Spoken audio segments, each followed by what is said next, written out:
Welcome, selamat datang dalam pemuritan hari ini di CSM. Kali ini saya akan membagikan satu firman Tuhan, judulnya Bertahan Lebih Lama Dari Lawan. Nah, kenapa ini penting sekali? Karena di dalam kehidupan selalu saja akan ada lawan yang mendatangi kita dan siap untuk menjatuhkan kita. Dan bentuknya bisa bermacam-macam. Lawan itu bisa jadi adalah sakit penyakit yang mungkin mau berusaha merampas kesehatan kita. Atau rekan kerja yang berniat untuk menjatuhkan kita atau menyerobot kesempatan yang kita miliki. Bisa jadi lawan itu juga adalah pandemi yang mengacaukan kehidupan kita yang normal sebelum pandemi itu terjadi. Bisa jadi lawan itu adalah pihak ketiga yang berusaha untuk membuat pernikahan dan keluarga kita jadi hancur berantakan. Nah, di dalam menghadapi semuanya itu ada waktunya di mana kita untuk memenangkan peperangan harus dengan cara menghadapi lawan secara langsung. Contohnya adalah ketika Tuhan Yesus bersama dengan murid-muridnya di dalam perahu, terus kemudian datang angin taufan yang kuat sekali. Itu satu lawan yang siap untuk menenggelamkan mereka, siap untuk membinasakan mereka. Nah, Anda perhatikan, dalam situasi yang seperti itu, yang Tuhan Yesus lakukan, dia bangkit dan dengan kuasa Allah, dia menghardik angin taufan itu, dia mengalahkan angin taufan itu, dan dia berkemenangan. Nah, itu juga yang perlu kita lakukan di dalam kehidupan kita. Kalau ada sakit penyakit yang berusaha menyerang, lawan sakit penyakit itu dengan kuasa Allah. Kalau ada angin taufan, permasalahan dalam keluarga, roh perpecahan yang berusaha untuk mengadu domba keluarga saudara, Anda harus masuk di dalam doa dan lawan semuanya itu. Hancurkan roh perpecahan itu. Kalau ada penghalang apapun yang merintangi jalan saudara untuk bisa nembus, maju ke level berikutnya, maka saudara harus memerangi penghalang-penghalang itu dengan kuasa Tuhan, sehingga saudara bisa mengalami kemenangan yang gilang gemilang. Oke? Akan tetapi di sisi yang lain, kita juga harus mengerti bahwa ada juga waktunya memenangkan peperangan, mengalahkan lawan bukan dengan cara menaklukkan dia secara langsung, akan tetapi dengan cara bertahan lebih lama dari lawan. Nah, ini penekanan yang saya ingin bagikan buat kita pada hari ini. Coba Anda lihat ya kehidupan Daud. Terhadap Goliat, cara Daud berurusan adalah dia langsung mengkonfrontasi. Dia langsung menghadapi Goliat secara langsung dan kemudian mengalahkannya dengan kuasa Allah. Akan tetapi ketika dia berhadapan sama Saul, terhadap Saul ini ternyata caranya Daud beda. Bukan dengan cara menaklukkan Saul, akan tetapi dengan cara bertahan. Coba Anda renungkan baik-baik. Daud tidak pernah membunuh Saul seperti dia membunuh Goliat. Sebaliknya, Daud itu bertahan. Dan sementara dia bertahan, dia mengembangkan kekuatannya. Dia mengembangkan pasukannya. Dia mengembangkan skillnya, orang-orangnya, dan seterusnya. Sampai dari waktu ke waktu, posisi Daud bertumbuh menjadi semakin kuat. Menjadi lebih kuat sampai di satu titik dia jauh lebih kuat dari Saul. Dia jauh lebih kuat daripada keluarga Saul, daripada orang-orangnya Saul. Dan sampai di satu titik Saul dan keluarganya bukan lagi tandingan Daud. Otomatis Daud memenangkan pertempurannya. Jadi ternyata dalam setiap pertempuran cara menghadapi itu tidak sama. Cara menghadapi Goliat dan cara menghadapi Saul itu berbeda. Ya, ini juga yang dilakukan oleh Yusuf. Saya perhatikan Yusuf memenangkan pertempuran demi pertempuran dalam hidupnya bukan dengan cara merobohkan lawannya, tapi dengan cara bertahan lebih lama dan bertumbuh lebih kuat dibandingkan lawan-lawannya. Coba direnungkan ya. Yusuf itu gak pernah dan tidak perlu membalas kejahatan kakak-kakaknya dengan cara membunuh atau mencelakakan mereka. Yusuf juga tidak perlu untuk membalas kejahatan istri Potifar yang sudah memfitnah dia.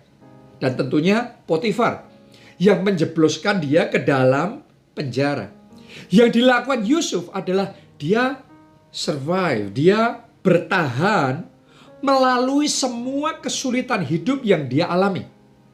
Ngalami semuanya itu, dia tidak menyerah. Bahkan di masa sulit itu, Yusuf semakin bertumbuh, semakin kuat. Karunia-karunia semakin berkembang. Kemampuan manajemennya semakin maju. Ketajamannya semakin luar biasa. Kepekaannya semakin hebat. Dan karakternya semakin terbentuk. Jadi dari waktu ke waktu Yusuf bertumbuh semakin kuat dan semakin kuat. Sampai di suatu titik Tuhan buka jalan buat Yusuf. Tuhan nyatakan pembelaannya bagi Yusuf. Dalam sehari Yusuf diangkat jadi penguasa Mesir. Nah, coba Anda bayangkan. Setelah Yusuf di posisi itu, coba Anda bayangkan reaksi seperti apa yang Anda bisa lihat dari Potifar dan istrinya ketika mendengar kabar bahwa Yusuf yang sudah mereka fitnah dan mereka jebloskan ke penjara itu sekarang menjadi kuasa, penguasa atas seluruh Mesir.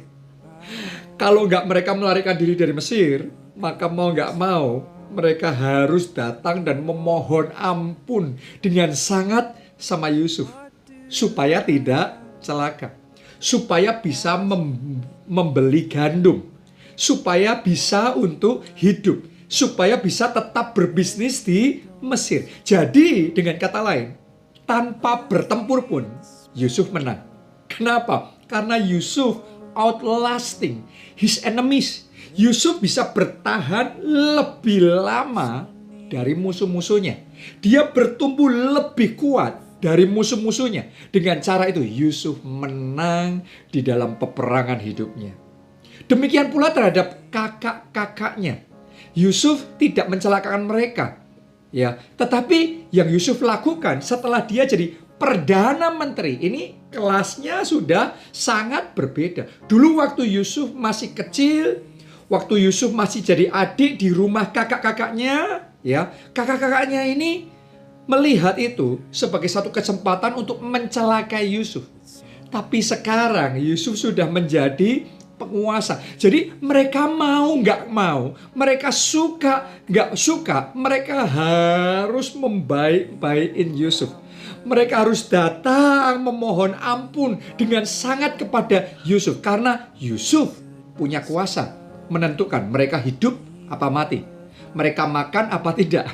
Mereka bisa bisnis apa mereka bankrupt, ya bangkrut dari bisnis mereka. Semuanya itu ada di tangan Yusuf. Jadi walaupun awalnya berat, tapi karena Yusuf tetap bertahan lebih lama dan bertumbuh lebih kuat sampai di satu titik, otomatis dia memenangkan peperangannya. Jadi kalau saat ini dalam hidup saudara Anda juga sedang menghadapi lawan yang berat, yang siap untuk menjatuhkan atau menghancurkan saudara, saya ajak, ayo kita minta hikmat Tuhan. Apakah saudara harus menghadapinya secara langsung, konfrontasi? Atau saudara hanya perlu bertahan lebih lama, bertumbuh lebih kuat seperti yang dilakukan oleh Yusuf. Coba Anda renungkan ya, sekarang ini dunia masih harus melalui masa pandemi. Nah, kita harus berdoa, minta hikmat sama Tuhan. Apakah masa pandemi ini seperti angin taufan yang harus kita hardik dengan kuasa Tuhan? Atau pandemi ini seperti masa 7 tahun kelaparan yang terjadi pada zaman Yusuf, yang hanya perlu kita lalui dengan rileks, dengan hikmat Tuhan. Ya, Yang mana saja, no problem. Karena kalau langkah saudara tepat sesuai dengan petunjuk Tuhan, Anda akan mengalami kemenangan. Ya, jadi kalaupun kita diberikan hikmat sama Tuhan untuk melalui masa pandemi ini, justru di masa pandemi ini Tuhan akan mengangkat saudara. Tuhan akan memberkati saudara. Dan Tuhan akan membukakan pintu-pintu yang luar biasa yang tidak Anda alami seandainya tidak ada pandemi ini terjadi. Jadi yang manapun itu oke, tapi pada akhirnya Anda pasti menang. Oke. Nah, coba Anda renungkan. Tuhan Yesus yang punya kuasa tidak terbatas pun, dia bahkan tidak menghardik kayu salib yang harus dia lalui seperti dia menghardik angin taufan itu. Benar apa tidak? Ya. Sebaliknya, Tuhan Yesus berbesar hati mau melalui kayu salib itu, melalui semua penderitaan yang harus dia hadapi itu. Ya, dia harus berbesar hati karena seolah-olah untuk sesaat sepertinya dia kalah. Karena dia harus disalibkan dan mati di kayu salib. Akan tetapi setelah dia bangkit dari kematian, dia mengalami kemenangan yang gilang gemilang. Jadi dengan kata lain, Tuhan Yesus menang bukan dengan cara menghardik kayu salib, tetapi bertahan melalui salib itu dengan petunjuk Allah. Jadi kalau saat ini saudara berurusan dengan lawan yang menyebalkan, bisa jadi mungkin Anda merasa keluarga saudara menyebalkan, atau ada rekan kerja yang mau menjatuhkan saudara, atau ada situasi tertentu yang siap menjatuhkan saudara. Maka saudara perlu minta hikmat dari Tuhan sehingga langkah saudara bisa tepat dan Anda bisa mengalami kemenangan yang luar biasa. Belajar dari Isa. Isa bisa menang melalui masa kelaparan yang terjadi pada zamannya, bukan dengan cara menghardik, menengking roh krisis, roh kelaparan. No, saudaraku. Tapi dia melalui semuanya itu berkemenangan dengan cara mengikuti petunjuk Tuhan. Apa petunjuk Tuhan buat Isa? Yaitu menabur. Menabur di masa krisis. Itu petunjuk Tuhan. Jadi bukan dia nengking roh kelaparan atau dia menghardik krisis tersebut, tetapi Yusuf mengikuti petunjuk Tuhan, yaitu menabur di masa krisis. Walaupun itu secara manusia nggak masuk akal, tetapi karena itu petunjuk Tuhan, rema dari Tuhan, dia ikuti, dia taati, maka hasilnya luar biasa. Alkitab mencatat pada tahun itu juga Isa menuai 100 kali lipat. Ini di tengah krisis loh. Jadi dia diberkati di tengah krisis. Sementara krisis masih berlangsung, tahun berikutnya Isa menabur lagi. Dan kemudian dia menuai lagi yang lebih besar. Sampai dicatat dalam Alkitab, makin lama makin kaya. Jadi dia menabur lagi, menuai lagi. Tahun berikutnya menabur lagi, menuai lagi. Walaupun krisis berlangsung, dia tetap menabur lagi. Terus dia menuai lagi. Sampai di satu titik Alkitab itu mencatat, ya, ia menjadi sangat amat kaya. Coba Anda renungkan. Jadi Isa ini menjadi sangat amat kaya bukan setelah krisis, tapi sementara krisis masih berlangsung. Tuhan terus memberkati dia. Dia menjadi sangat amat kaya dan dia sangat amat diberkati oleh Tuhan. Kadang-kadang kita secara manusia nggak suka, nggak enjoy menghadapi yang namanya krisis, yang namanya resesi, dan seterusnya. Akan tetapi, kalau saudara orang yang mau mendengarkan rema dari Tuhan dan mengikuti petunjuk Tuhan seperti Isa, saya percaya gak usah nunggu krisis selesai, resesi selesai, pandemi selesai, baru kita bisa bergerak. No. Tapi justru sementara pandemi masih berlangsung, krisis dan resesi masih berlangsung, Anda akan diberkati oleh Tuhan. Anda akan menerima kuasa dan urapan. Dan Tuhan akan memberikan kemenangan yang gilang gemilang kepada saudara. Itu sebabnya saya ajak saudara hari ini buka hati untuk bisa memahami bahwa untuk kita menang dalam hidup kita, memang ada waktunya kita itu menghadapi lawan secara langsung. Tapi juga ada waktunya kita hanya perlu bertahan lebih lama dan bertumbuh semakin kuat. Kita mengikuti petunjuk Tuhan dan kita melihat kemenangan gilang gemilang. Sekarang saya mau berdoa buat saudara supaya Anda mengalami kemenangan gilang gemilang itu. Tutup mata saudara, angkat kedua tangan saudara. Tuhan, saatnya aku berdoa. Biarlah Engkau memberikan hikmat kepada kami, supaya kami bisa mengetahui apa yang harus kami lakukan. Apakah kami harus konfrontasi, menghadapi lawan secara langsung, atau kami harus bertahan lebih lama, bertumbuh semakin kuat. Berikan hikmat-Mu ya Tuhan, sehingga kami boleh mengambil langkah-langkah yang tepat. Tuhan, berbicaralah, berikan rema kepada kami, seperti Engkau memberikan rema kepada Isa. Demikian juga berikan rema kepada kami, supaya melalui krisis, melalui masa resesi dan pandemi ini, kami berjalan seturut dengan rencana Tuhan. Dan kami mengalami anugerah Tuhan yang besar di dalam hidup kami. Kami berdoa Tuhan pakai hidup kami, diberkati jadi berkat. Melalui hidup kami, jiwa-jiwa diselamatkan. Melalui hidup kami, kelompok sel dibangkitkan, dilipat gandakan. Melalui hidup kami, kerajaan Allah diperluas. Terima kasih Tuhan. Dalam nama Tuhan Yesus kami berdoa. Amin. Amin. Amin. Luar biasa sekali. Saya percaya Anda sudah diberkati. Itu sebabkan sharekan video ini kepada teman, kepada keluarga saudara, supaya mereka juga bisa diberkati. Jangan lupa subscribe ya di channel CSM.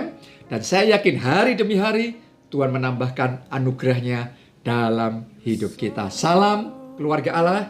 Tuhan memberkati.